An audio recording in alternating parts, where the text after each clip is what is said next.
지난 열왕기하 22장부터 이제 남유다 16번째 왕 요시야에 대한 말씀을 나누고 있습니다. 요시야 왕은 다윗의 길을 갔다고 했는데 그 다윗의 길은 다름 아닌 율법 책의 길이었다라고 나누었습니다. 요시야 왕이 이렇게 율법을 따라 행하였음에도 불구하고 안타깝게도 이제 남유다의 미래를 바꿀 수는 없었습니다.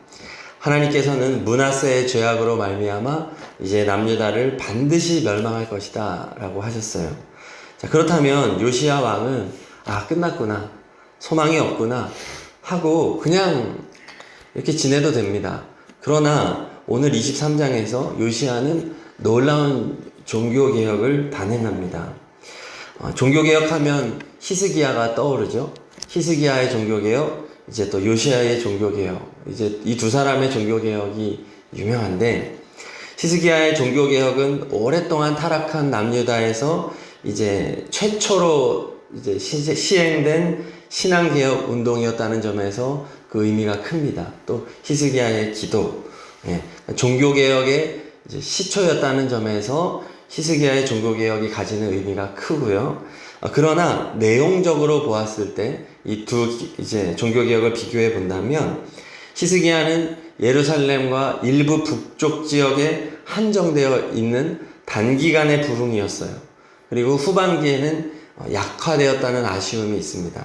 반면에 요시야의 종교개혁은 예루살렘뿐만 아니라 유대 전 지역에 걸친 전면적인 종교개혁이었고 유다 역사상 가장 강력하고 철저한 종교개혁이었습니다. 분량만 보아도 오늘 1절부터 20절까지 히스기야의 종교개혁보다 훨씬 더 많은 분량을 차지하고 있습니다. 무엇보다 요시야의 종교개혁은 그의 통치 마지막까지 굳건하게 지속이 되었다는 점에 있어서 굉장한 의미가 있어요. 그래서 이 당대뿐만 아니라 이후에 이제 포로로 끌려가는 포로기가 시작이 되는데, 포로기의 신앙의 뿌리가 어떻게 형성됐느냐? 바로 요시야의 종교개혁 때문에 이 포로기에도 신앙을 유지할 수 있었다. 그러니까 다음 세대에 있어서 강력한 영향력을 남겼던 사람이 요시야였던 거예요. 자, 그리고 그 비결이 무엇이었냐? 히스기야와 요시야의 차이는 무엇이었냐? 율법책이었다는 겁니다. 하나님의 말씀으로부터 시작되는 개혁. 그랬기 때문에 진정한 회개가 일어났고 하나님이 왕된 자리의 회복이 온 백성 구석구석까지 이르를 수 있었고, 이러한 것으로 말미암아 거룩한 변화가 일어났다라는 말씀인 것입니다. 바라기는 우리 효자교회 또 우리 이 땅에 말씀으로부터 시작되는 진정한 종교개혁이 일어나기를 소망합니다. 이것이 진짜 개혁이다라고 하는 거죠. 자, 요시야 왕은 남유다가 반드시 멸망하게 될 것이라고 하는 그 하나님의 예언의 말씀을 듣고도 종교개혁을 이뤘어요. 오늘날도 마찬가지입니다. 이 세상은 반드시 멸망할 것입니다. 그것은 돌이킬 수가 없습니다. 세상은 더 악해져 갈 것입니다. 예수님을 바르게 믿는 자들은 더 박해받고 고난당할 것입니다.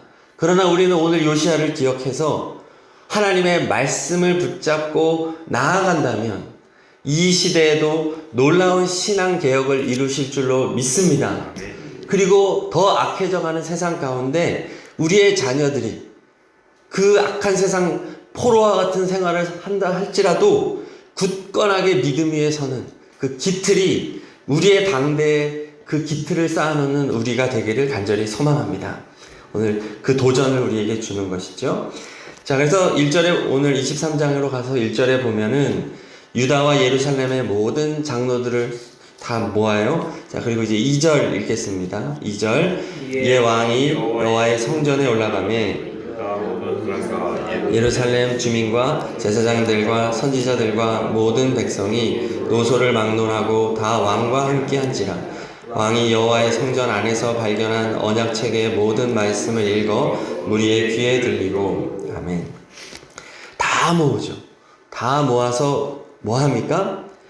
율법책의 말씀을 귀에 듣게 하는 거예요. 이게 개혁의 시작이었다는 거죠. 말씀으로부터 시작되는 부흥. 자, 그런데 다른 점이 있습니다. 22장에는 율법책이라고 말을 하는데 23장에서 이 이름이 바뀌어요. 2절 마지막에 발견한 언약책이라고 말을 합니다. 율법책에서 언약책으로 바뀌어요. 굉장한 변화예요. 율법의 기능은 무엇입니까? 죄를 깨닫고 회개하는 데 이르게 하는 역할이 율법의 역할입니다. 그러나 율법으로 구원을 이룰 수는 없습니다. 그런데 언약은 다릅니다. 언약은 하나님의 구원의 약속입니다. 회복의 약속이에요. 그러므로 요시야 왕은 이 율법책을 통해서 하나님의 구원을 발견하였고 그 언약을 회복하기를 원했던 겁니다. 이것이 사는 것이기 때문입니다. 하나님께서는 언약을 반드시 지켜주셔서 반드시 구원해 주실 것이다. 그 책이 바로 율법책이다. 즉 율법책에서 지금 복음을 발견한 것입니다. 복음을 말하는 거예요. 3절도 언약이란 단어가 계속 나옵니다. 3절 읽어보겠습니다. 왕이 단 위에 서서 여호와 앞에서 언약을 세우되 마음을 다하고 뜻을 다하여 여호와께 순종하고 그의 계명과 법도와 율례를 지켜 이 책에 기록된 이 언약의 말씀을 이루게 하리라 하매 백성이 다 그 언약을 따르기로 하니라. 언약 3번이나 나옵니다. 이 언약은 하나님께서 아담과 하와에게 맺은 언약이고 아브라함과 맺은 언약이고 다윗과 맺은 언약입니다. 바로 예수 그리스도의 십자가 구원의 언약인 것이죠. 성경은 율법책이기도 하지만 언약책이기도 합니다.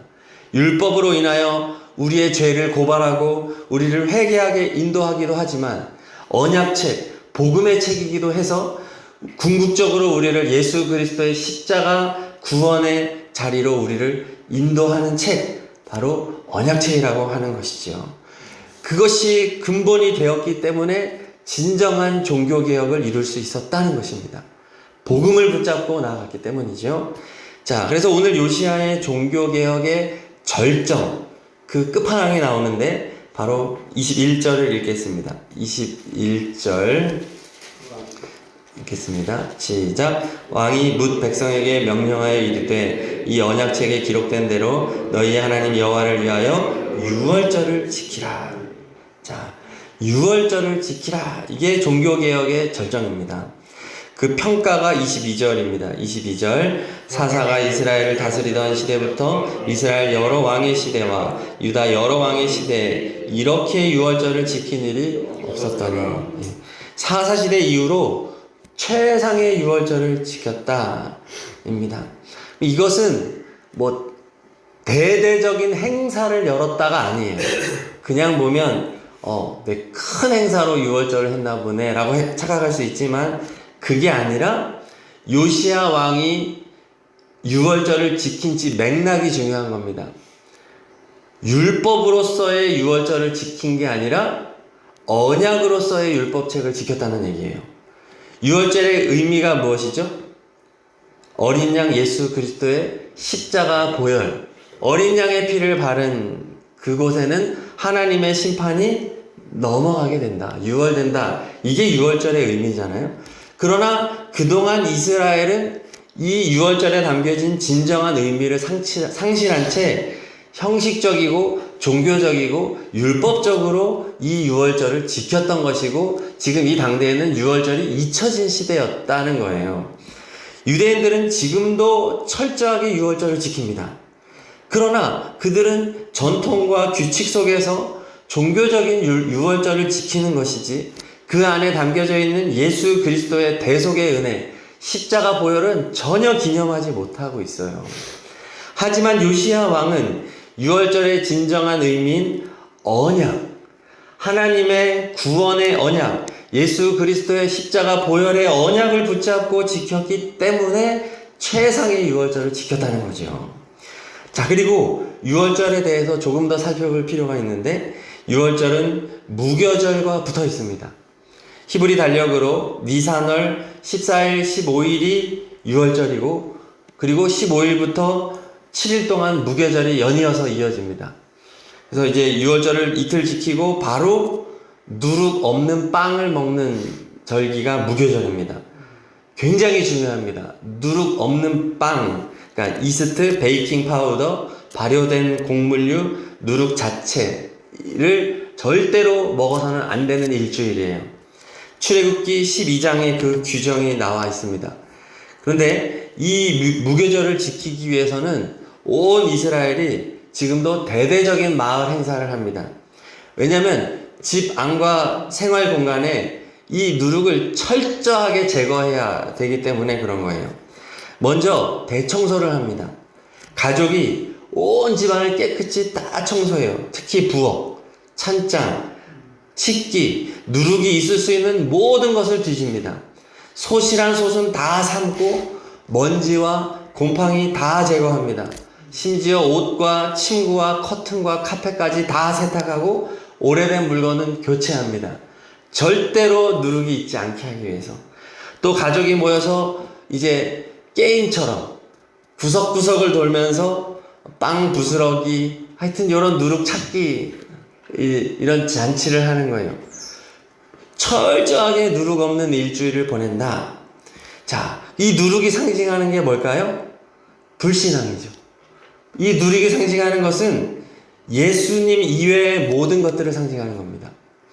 거짓 교훈과 가르침, 거짓 사상, 또 상당히 의미하는 혼합주의, 교만과 자랑과 정욕과 탐심과 음행과 우상숭배와 이 모든 것들이 다 누룩이에요.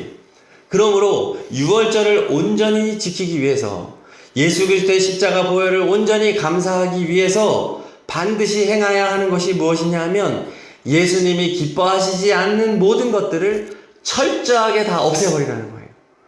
특별히 우리 마음속에서죠.